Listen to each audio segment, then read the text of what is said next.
Ay. They might need to disappear. Rekwento ko about Margie and Tony Boy. Bakit? Kasi nakita niya yung chick sa madugo-dugo. Ay, oo! Grabe! In-invite kayo. Okay, Nangyari yan sa akin, kaya nag-invite na. Tapos nandun kami sa peninsula, dami-daming tao. I got so many people talaga.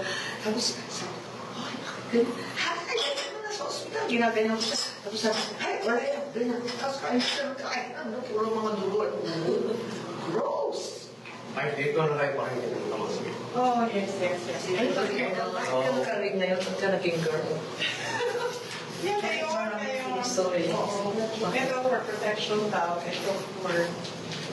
Excuse mo na kung parang Parang daw ako iwan mo muna kami. Okay lang. Yes, salamat.